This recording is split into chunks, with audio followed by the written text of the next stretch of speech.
전서, 즉 먼저 쓴 편지가 있는데 또 다른 편지를 썼다라고 하는 것은 데살로니가 교회에 사도 바울이 또 한 번 편지를 써야 할 그런 상황이 일어나게 되었다라고 하는 걸 우리가 미루어 짐작할 수 있습니다.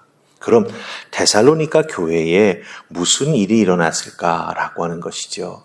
1장 우리가 읽은 내용 속에서 가만히 보면 우리가 미루어 짐작할 수 있는 것이 두 가지가 있습니다. 첫째는 교회의 핍박으로 인한 환란이 교회에 닥치게 되고 개인이 고난을 겪게 되니까 자꾸 믿음에서 떠나는 사람들이 생기는 거예요. 그 로마의 황제가 자꾸 배교하게 만들고 예수 못 믿게 만드니까 그런 환란을 견디지 못하고 믿음을 포기하는 자들이 생겼다라고 하는 거죠. 그들을 위로하고 붙잡아 주어야겠다라고 하는 사도 바울의 마음이 너무나 컸을 것 같습니다. 그래서 오늘 1장 내용에 보면 그 내용이 담겨져 있고요. 또 한 가지는 뭐냐면 종말에 대한 잘못된 이해가 아직도 그 곧 데살로니가 교회에는 남아 있었다라고 하는 거예요. 예수 그리스도의 고난, 이 땅에 다시 오심, 그 강림하심, 그때까지 믿음으로 잘 지켜야 되는데 거기에 대한 거짓 가르침이 자꾸 교회 안에 들어옴으로 말미암아 교회가 어려움을 당하고 있었다라고 하는 거죠. 그러기에 그것을 바로 세워주고 또 성도들의 고난을 위로하기 위해서 사도 바울이 편지를 다시 쓰게 되었다라고 하는 것입니다. 이걸 한마디로 다시 표현하면 데살로니가 교회의 교인들이 어려움에 처해 있다라고 하는 거죠.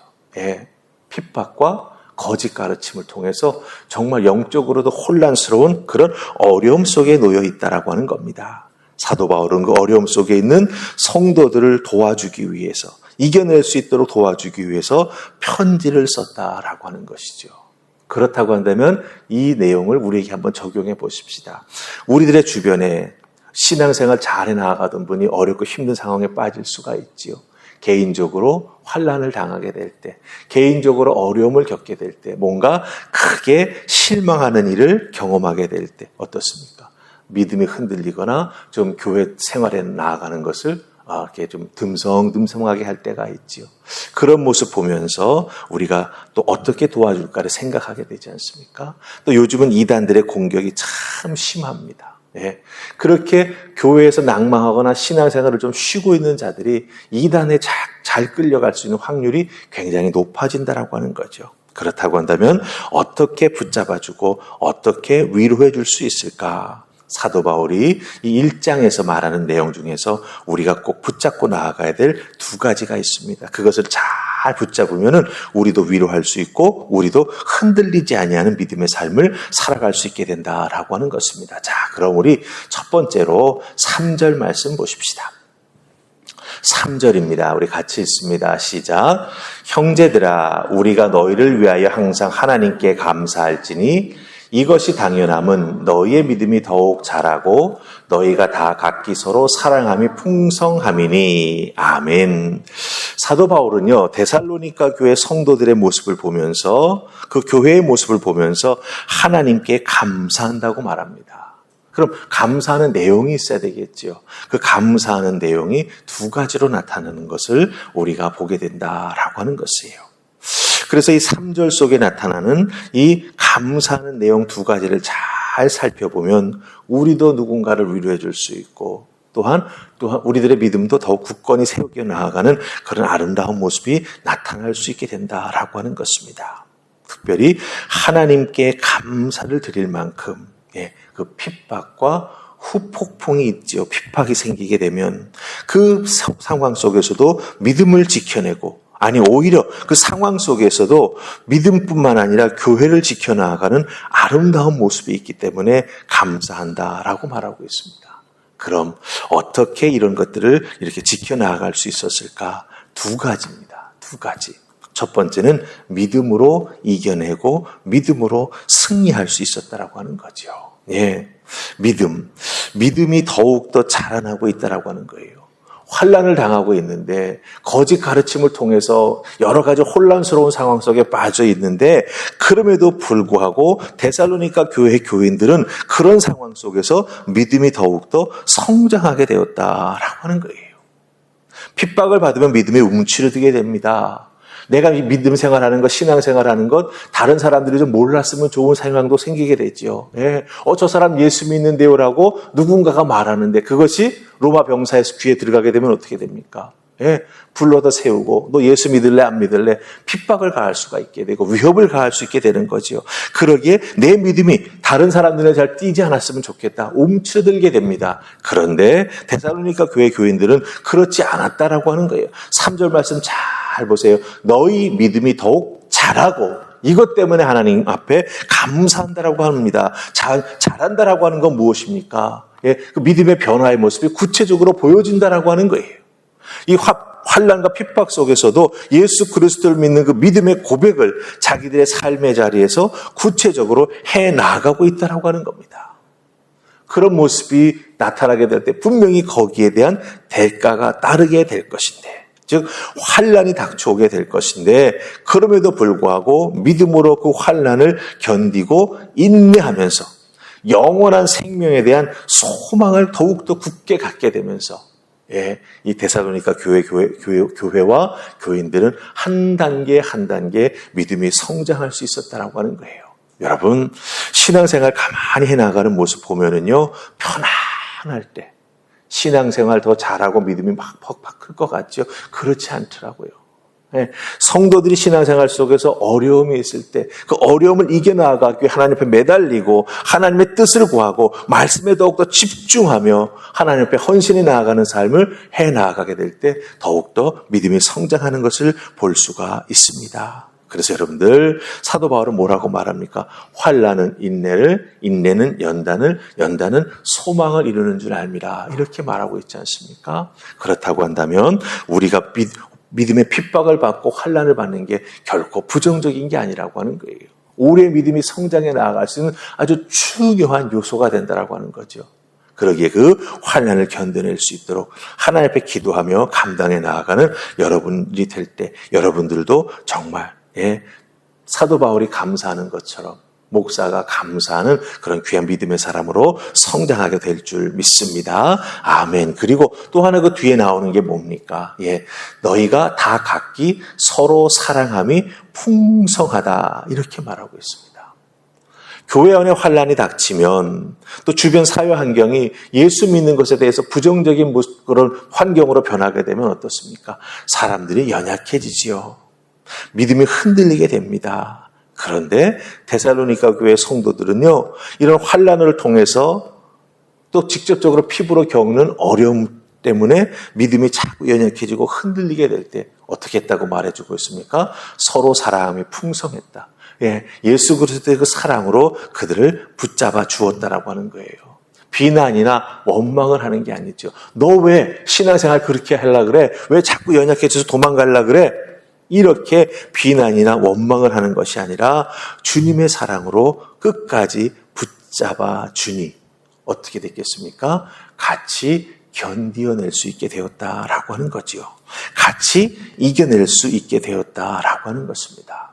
그래서 여러분은 우리가 한 가지 알아야 될 게 있습니다. 사랑은 감정이 아니에요. 그냥 말로만 말하는 표현이 아닙니다.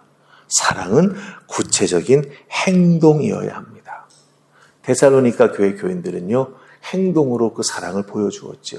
흔들리는 영혼, 예수 그리스도를 부인하고 떠나려는 영혼, 그 믿음의 사람을 끝까지 놓지 않고 붙잡아 주었다라고 하는 거예요. 이런 아름다운 구체적인 사랑의 행동이 있을 때, 예, 연약한 사람들이 믿음을 지키게 되고 교회는 더욱더 하나님께 영광 돌리는 귀한 일들이 생겨나게 된다라고 하는 것 꼭 기억하시고, 여러분들도 주님의 사랑으로 정말 연약한 영혼들을 잘 붙잡아 주실 수 있기를 주님의 이름으로 부탁을 드립니다. 아멘. 자, 그 다음에 11절에 보면은 또 한 가지 사도 바울이 데살로니가 교회를 향한 중요한 모습을 보여주고 있습니다. 우리 11절 같이 읽습니다. 시작. 이러므로 우리도 항상 너희를 위하여 기도함은 우리 하나님이 너희를 그 부르심에 합당한 자로 여기시고 모든 선을 기뻐함과 믿음의 역사를 능력으로 이루게 하시고. 아멘. 자, 우리도 항상 너희를 위해 기도한다라고 말하고 있습니다. 이것은 무엇입니까? 사도 바울, 교회를 세우고 교회 복음을 전해주었고 데살로니가 교회 성도들에게 믿음의 씨앗을 심어주었던 사도 바울도 계속해서 데살로니가 교회와 성도들을 위해서 기도하고 있다라고 하는 겁니다. 이것은 다른 말로 무엇을 부탁하는 것입니까? 너희도 서로 중보하라고 하는 거죠. 예, 중보기도해야 견디어내고 믿음이 흔들리지 않고 사랑으로 서로를 붙잡아 줄 수 있다라고 하는 거예요. 내가 너희를 위해서 기도하는 것처럼 너희도 서로를 위해서 꼭 기도해 나아가야 된다라고 하는 겁니다. 그럼 어떤 기도를 해야 되느냐라는 게 중요하죠. 두 가지 기도 내용이 11절에 담겨 있는 것을 보게 됩니다. 여러분 11절 다시 한번 잘 보세요. 기도함은 그 다음에 뭐라고 말합니까? 우리 하나님이 너희를 그 부르심에 합당한 자로 여기시고. 자 보세요. 하나님이 너희를 불러주셨다라고 하는 거예요. 그 불러주심에 합당하게 살아가라고 하는 겁니다. 예. 하나님은 데살로니가 교회 교인들을 딱 보시기에 저 사람 참 도덕적으로 잘 살고 있는 사람이야. 저 사람은 뭔가 된 사람이야. 그래서 그들을 불러주신 게 아니라는 거죠. 하나님은 인간이 합당하셔서 구원의 은혜의 자리로 불러주신 것이 아니라 하나님의 부르심, 하나님의 선택하심을 통해서 합당한 자로 만들어주신다라고 하는 거예요. 예수 그리스도의 십자가 보혈의 은혜가 바로 우리를 하나님 앞에 설 수 있는 합당한 자로 만들어주신 것이지 않습니까? 그렇다고 한다면 그 합당한 자로 만들어주신 그것을 지켜나갈 수 있도록 기도해야 된다라고 하는 거예요. 구원을 지켜나갈 수 있도록, 그 믿음을 지켜나갈 수 있도록, 첫사랑 받은 바 은혜를 계속해서 지켜나갈 수 있도록 기도해 주어야 된다라고 하는 것입니다. 그 다음에 두 번째는 뭡니까? 모든 선을 기뻐함과 믿음의 역사를 능력으로 이루게 하시고. 아멘. 여기서 선한 행위라고 하는 게 무엇일까요? 좋은 일 하는 거. 그거는 그냥 선한이라고 하는 단어가 가지고 있는 의미가 되겠죠. 성경에서 선한 행동을 한다라고 하는 것, 특별히 신약 성경에서 선한 행동을 한다라고 하는 것은 예수님을 따라 행하는 것입니다. 예수님 모범을 보여주신 그 모범을 따라가는 것입니다. 예수님 이 땅에 오셔서 무엇 하셨습니까? 첫째는 복음 전하셨습니다. 그리고 하나님 나라와 하나님 말씀을 가르쳐 주셨죠. 그리고 아프고 힘든 자들을 치유해 주시고 위로해 주셨습니다. 이 세 가지 모습을 닮아가는 것, 그것을 우리가 행해 나아가는 것, 그게 바로 선한 행동이 된다라고 하는 거죠. 그래서 이 선한 일들을 억지로 하는 게 아니라 기뻐함으로, 내가 이렇게 구원받았고 은혜 생활에 나아가고 환난을 이겨 나아가고 교회를 세워나가고 있는데 거기서 느껴지는 기뻐한 모습, 그 능력의 신앙을 가지고 바로 예수님이 보여주셨던 선한 행동, 복음, 가르침, 치유, 이것을 감당해 나아가는 성도가 되도록 기도하고 있다라고 하는 거예요.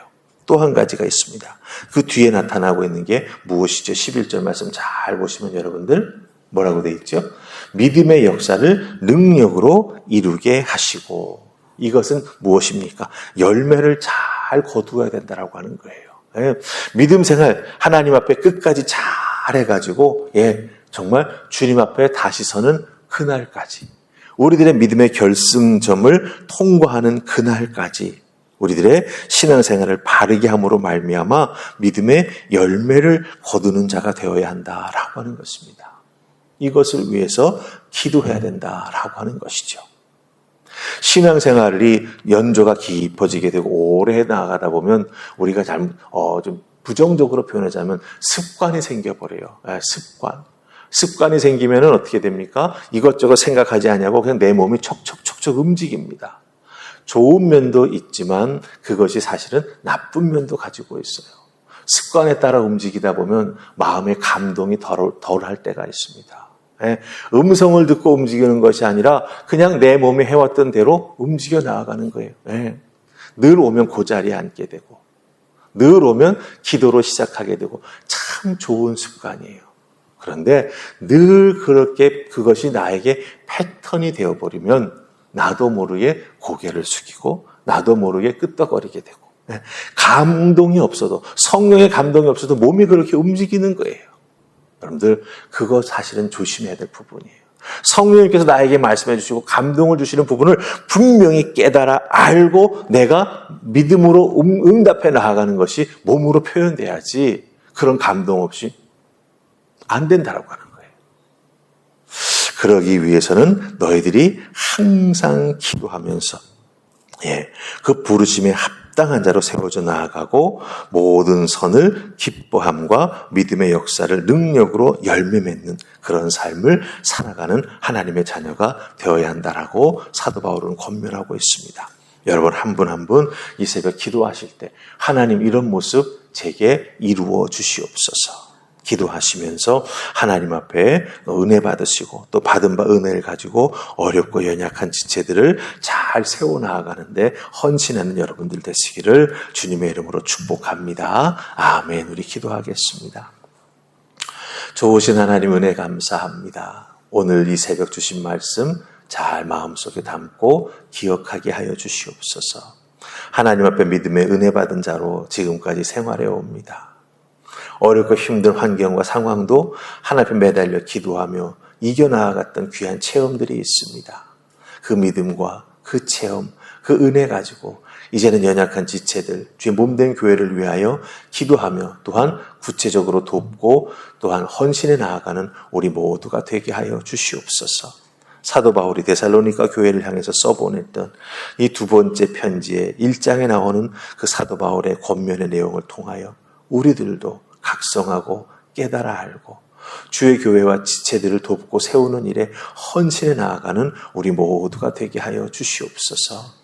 나 혼자의 신앙 제대로 행해 나아가지 못해 쩔쩔매는 인생으로 머물다 끝나지 않게 하시고 하나님 온전히 세워져 하나님의 몸된 교회와 하나님 나라를 위해 헌신, 충성, 봉사하며 살아갈 수 있는 우리가 될 수 있도록 강권하여 역사해 주시고 은혜로 붙잡아 세워주시며 또한 우리들 스스로가 준행해 나아가는 하늘의 은혜를 더하여 주시옵소서.